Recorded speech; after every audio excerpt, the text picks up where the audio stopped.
Bonjour les Itata et soyez les bienvenus dans votre rendez-vous avec l'actualité. Écoutez ça, aujourd'hui je vous propose d'évoquer la thématique de l'aide au logement et pour ce faire j'ai l'honneur d'accueillir le directeur d'Action Logement Service. Bonsoir Monsieur Chilan, comment allez-vous? Bonsoir Léonore, merci de me recevoir. Et je profite pour remercier également tous les téléspectateurs et spectatrices qui nous regardent. Merci Azitata. Bienvenue. Avant de parler de votre actualité prégnante, je vous propose de nous définir les fonctions d'Action Logement. Très bien. Donc, en fait, Action Logement est un groupe composé de deux branches principales, en fait, que sont Action Logement Service et Action Logement Immobilier. Comme vous l'avez précisé, je suis le directeur territorial d'Action Logement Service en Martinique. Donc, ce sont en fait 7 collaboratrices qui travaillent autour de moi. Et pour poser le cadre, en fait, nous fonctionnons sur la base de ce qu'on appelle la PEC, c'est-à-dire la participation de l'employeur à l'effort de construction. Techniquement parlant, il s'agit de 0,45% de la masse salariale totale brute des entreprises de plus de 50 salariés. Donc, ces entreprises sont obligées de cotiser au titre donc de la PEC, la participation de l'employeur à l'effort de construction. Et cette PEC est mutualisée et permet en fait d'avoir deux principaux champs d'action, c'est-à-dire le financement du logement social. Nous sommes aujourd'hui l'un des principaux financeurs du logement social sur le territoire et également au niveau hexagonal sur l'ensemble de la France.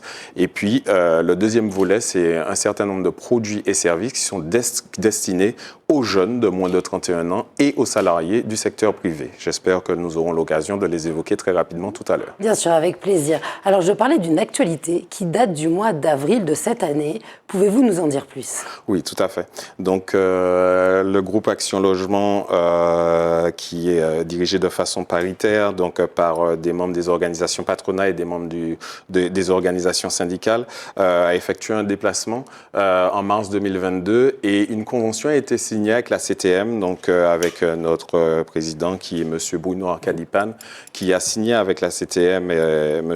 Letchimi une convention cadre. Au sein de cette convention, il y avait un certain nombre de paramètres, parmi lesquels nous trouvons l'attractivité du territoire et le logement des jeunes.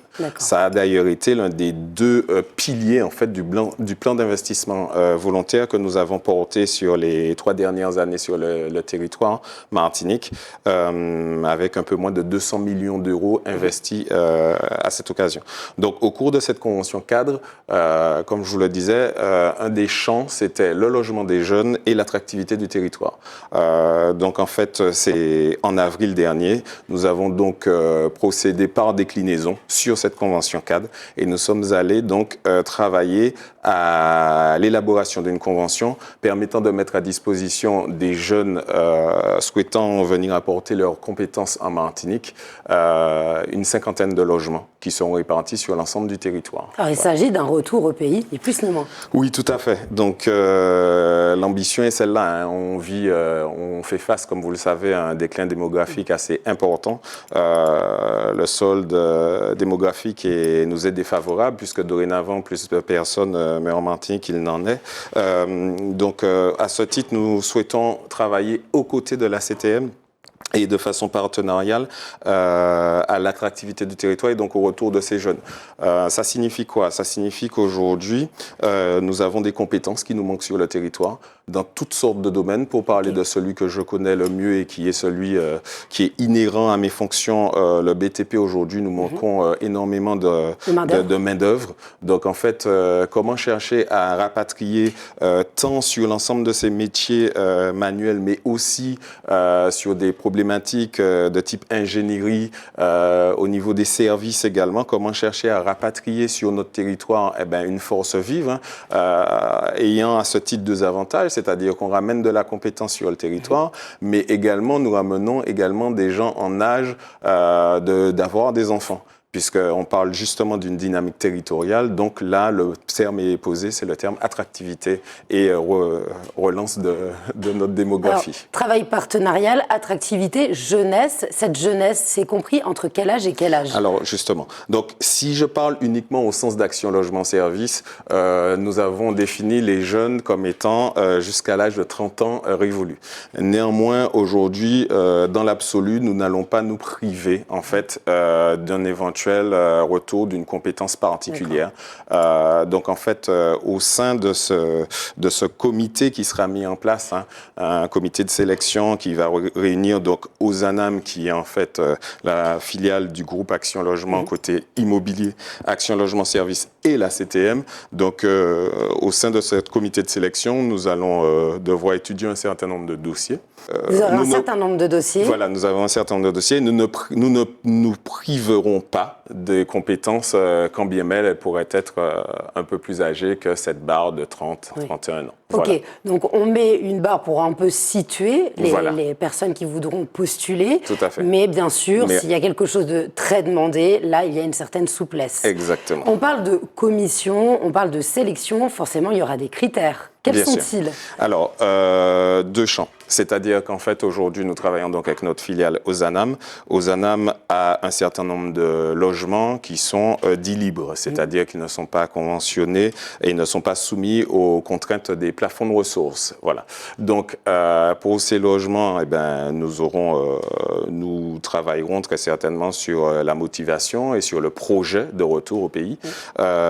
Tandis que pour les autres, nous devrons également valider le projet qui est mis en place par le demandeur, mais aussi vérifier donc son revenu fiscal de référence et sa composition familiale, puisque ce sont là les principaux tenants en fait du droit d'accès au logement social partout, que nous soyons en Martinique ou en France hexagonale. Alors quand on parle de composition familiale, c'est-à-dire que les couples peuvent être concernés, on peut revenir tout seul ou alors accompagné. Oui, tout à fait. Aujourd'hui, les 50 logements ne sont pas encore arrêtés, en cela que nous avons pris l'engagement de mettre 50 logements à disposition de cette dynamique d'attractivité du territoire et de retour des jeunes au pays, mais nous allons les sélectionner en fonction des dossiers. Donc effectivement, aujourd'hui, quelqu'un qui rentre avec son compagnon ou sa compagne et un enfant, nous serons à même de leur mettre à disposition un T3, leur permettant justement de réaliser ce retour au pays dans les meilleures conditions. Alors l'importance d'avoir cette mobilité sur le territoire, c'est aussi pour rapprocher le lieu de la profession.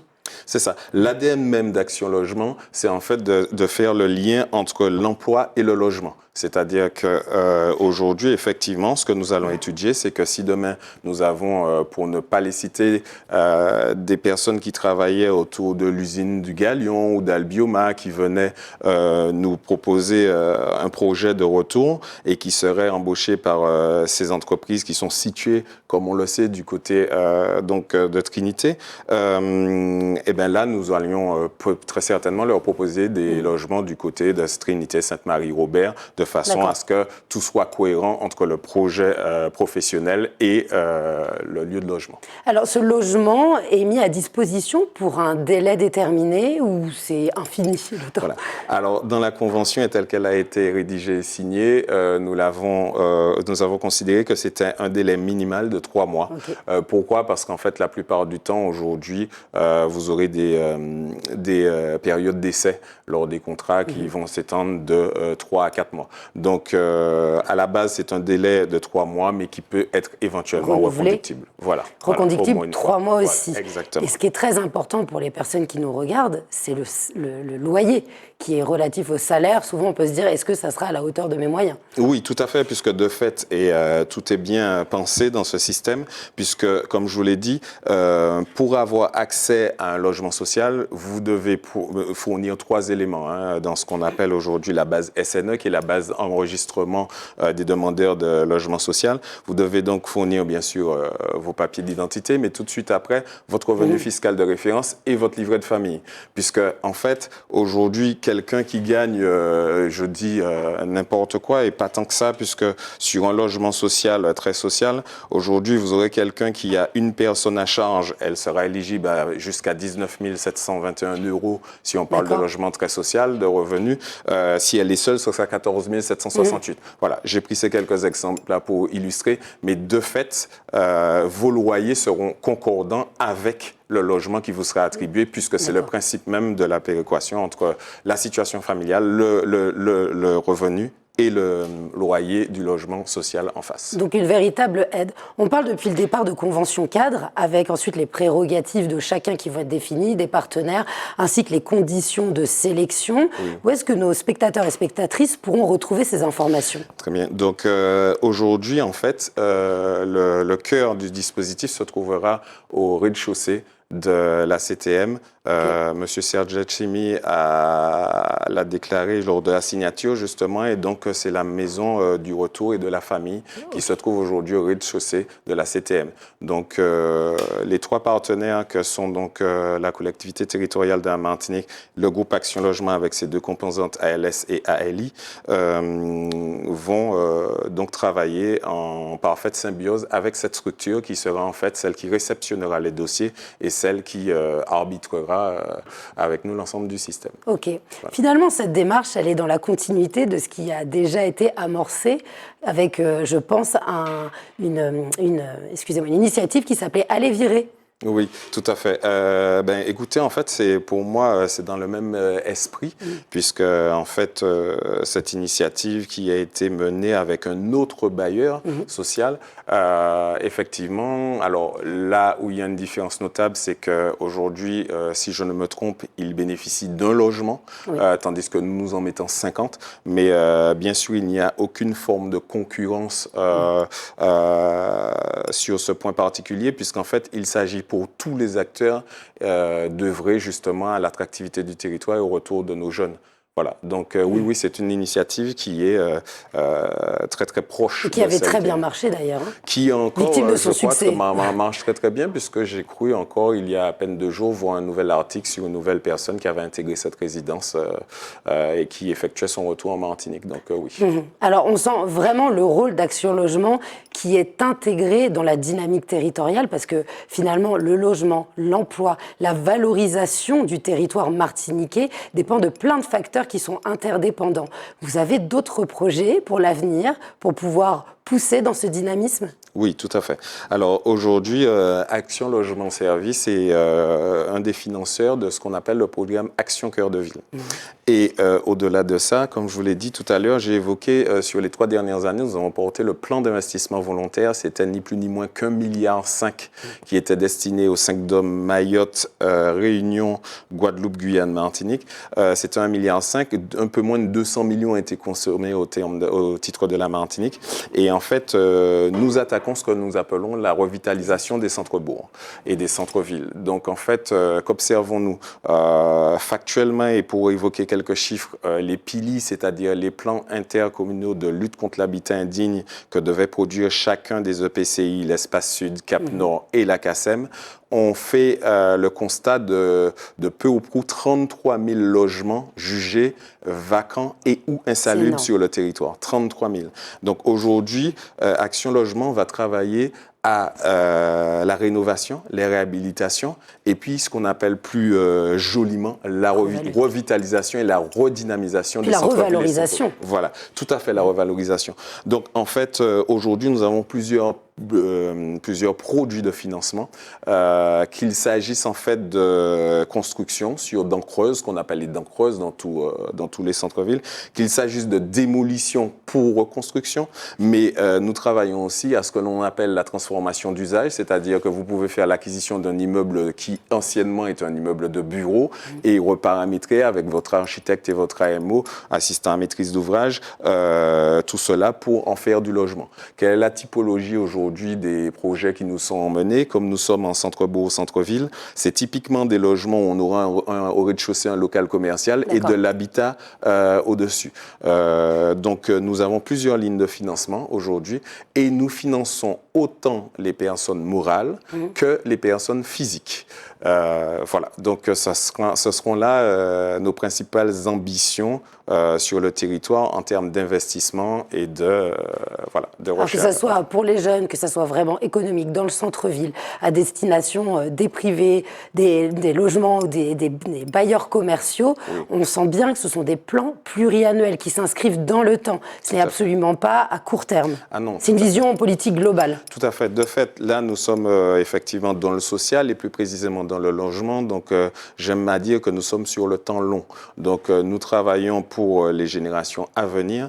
Nous partons d'un constat qu'aujourd'hui, nous avons beaucoup de poches d'insalubrité aujourd'hui dans tous nos centres-bourgs et centres-villes. Donc, comment faire en sorte que ces endroits redeviennent intéressants pour la vie, pour le bien et la dignité des gens qui y vivent, c'est justement de travailler à cette revitalisation.